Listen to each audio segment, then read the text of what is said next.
அனைவருக்கும் அற்புதமான காலை வணக்கம். உங்களின் ஒருவன் பி. சுரேஷ்குமார். தினம் ஒரு திருக்குறள். இன்றைய திருக்குறள் அதிகாரம் குறிப்பறிதல். குறள்: குறிப்பின் குறிப்புணராவாயின் உறுப்பினுள் என்ன பயத்தவோ கண்.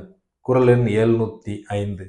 குறளின் விளக்கம்: குறிப்புகளை கேட்டும் அதன் உள்நோக்கத்தை உணரவில்லை என்றால் அவர்கள் கண்கள் இருந்தும் பயனில்லை என்கிறார் வள்ளுவர். உதாரணத்துக்கு சொல்லணும்னா, சான்றோர்கள் ஆன்றோர்கள் அவர்கள் சொல்கிற கருத்துக்களை குறிப்புகளை கேட்டு அதன் உள்நோக்கத்தை புரிந்து கொள்ளவில்லை என்றால் நாம் கண்கள் இருந்தும் கண்கள் அற்றவர்களாக இருப்பார்கள் என்கிறார் வள்ளுவர்.